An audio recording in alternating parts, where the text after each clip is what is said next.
नमस्कार दोस्तों, आज हम आपके पास एक नए वीडियो के साथ और नए टॉपिक के साथ आए हुए हैं जिसमें आपको बताया जाएगा केमिस्ट्री सब्जेक्ट का एक टॉपिक है विभवांतर। पोटेंशियल डिफरेंस क्या होता है आपको इस वीडियो में इस विषय में बताया जाएगा। साथ ही साथ आपको बताया जाएगा विभवांतर के सूत्र की उत्पत्ति कैसे होती है, इसकी परिभाषा के साथ उत्पत्ति भी आपको पता चल जाएगा, फार्मूला भी पता चल जाएगा। साथ ही साथ विभवांतर का मात्रा क्या होता है ये भी आपको पता चल जाएगा। तो वीडियो स्टार्ट करने से पहले मैं आपसे निवेदन करता हूं कि यदि आप हमारे वीडियो को पहली बार देख रहे हैं और चैनल पर पहली बार विजिट हुए हैं तो चैनल को सब्सक्राइब कर लें, जिससे हमें भी आपको वीडियो बनाने में बहुत आसानी हो आपके लिए।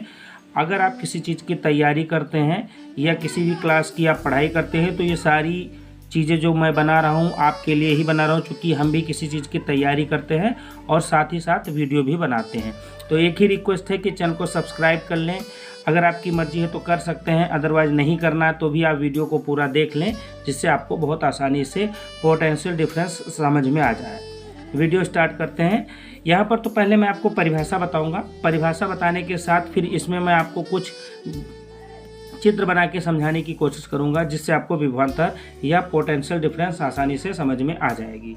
यहाँ पर हमने जो लिया है विभवांतर पोटेंशियल डिफरेंस, जब किसी चालक में विद्युत धारा बह रही होती है, कोई भी चालक है, यदि उसमें कोई धारा या करंट जाता है, उस समय चालक में गति कर रहे मुक्त इलेक्ट्रॉन चालक के परमाणुओं से टकराते रहते हैं, जिससे उनकी गति में बाधा आने लगती है। इस बाधा को पार करने के लिए इलेक्ट्रॉनों को अधिक कार्य करना पड़ता है।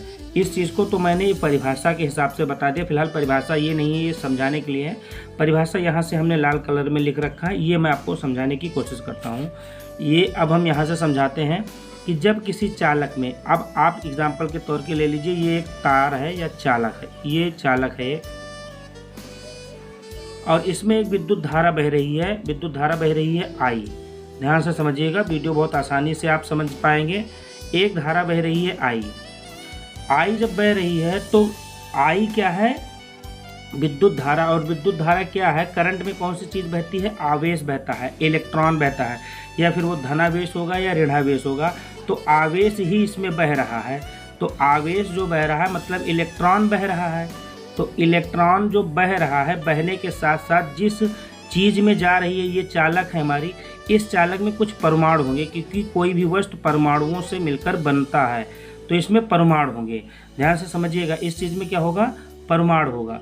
तो जो आवेश जा रहा है वो इस परमाणुओं से टकराएगा, इस परमाणुओं से टकरा जाएगा। इसके अंदर, चालक के अंदर उपस्थित परमाणुओं से जो विद्युत धारा बह रही है उसके इलेक्ट्रॉन इसके परमाणुओं से टकराएंगे तो क्या होगा? जो आवेश या जो इलेक्ट्रॉन जा रहा है करंट के तौर पर, उसकी गति जो होगी वो थोड़ी धीमी हो जाएगी। और गति जब उसकी धीमी होगी तो अपने रफ्तार को बढ़ाने के लिए उसको अपने रफ्तार को बढ़ाना पड़ेगा। और जब रफ्तार बढ़ाएगा तो रफ्तार बढ़ाने के साथ वो ऐसे ही आगे निकलता चला जाएगा। तो लिखा है कि जब किसी चालक में विद्युत धारा बह रही होती है, उस समय चालक में गति कर रहे मुक्त इलेक्ट्रॉन चालक के परमाणुओं से टकराने लगते हैं, जो हमने यहाँ पर बताया टकराने लगते हैं, जिसके उनकी गति में बाधा आने लगती है। मतलब ये इलेक्ट्रॉन जो जा रहे हैं, आवेश जो धारा प्रवाहित हो रही है, इसके गति में बाधा आने लगती है। और गति को बढ़ाने के लिए, इस बाधा को पार करने के लिए इलेक्ट्रॉनों को अधिक कार्य करना पड़ जाता है।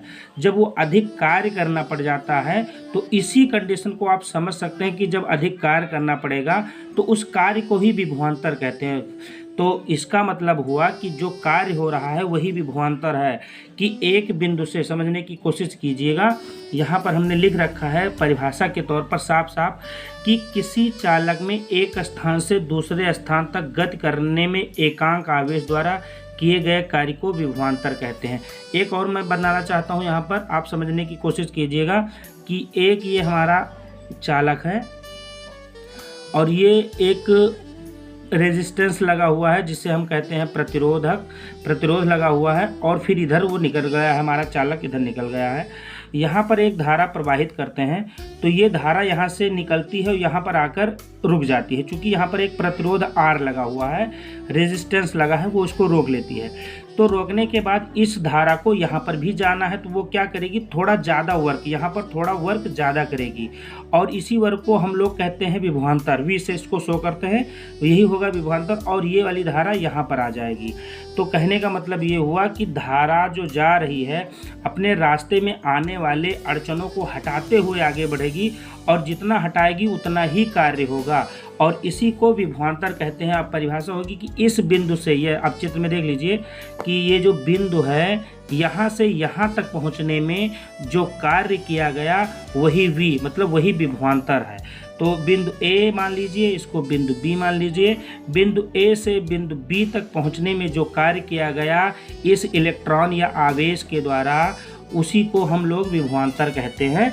अब यहाँ पर पढ़ें कि किसी चालक में एक स्थान से दूसरे स्थान तक, मतलब एक बिंदु A और B हमने माना था, A बिंदु से B बिंदु तक जाने में या स्थान गति करने में जो एकांक आवेश, मतलब इलेक्ट्रॉन या आप कह सकते हैं विद्युत धारा को किए गए कार्य को ही विभवांतर कहते हैं। अब इसको आप समझ गए होंगे कि मैंने आपको क्या बताया और क्या बताने की हमने कोशिश की है।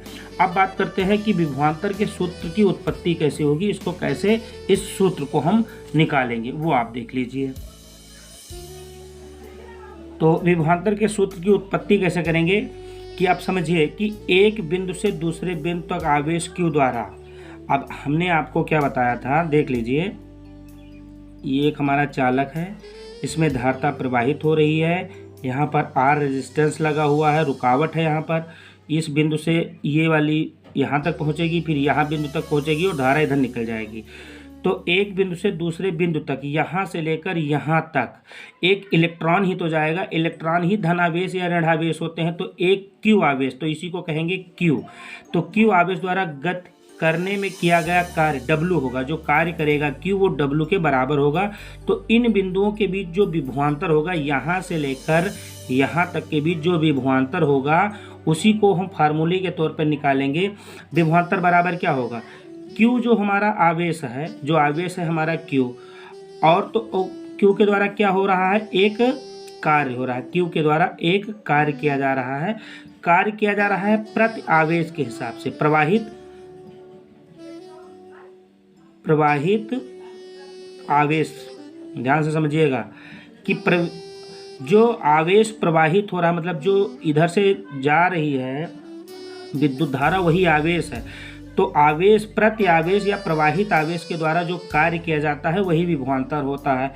या फिर कार्य को हम किस चीज़ से शो करते हैं, W से, और हम प्रवाहित आवेश को किस चीज़ से शो करते हैं, Q से।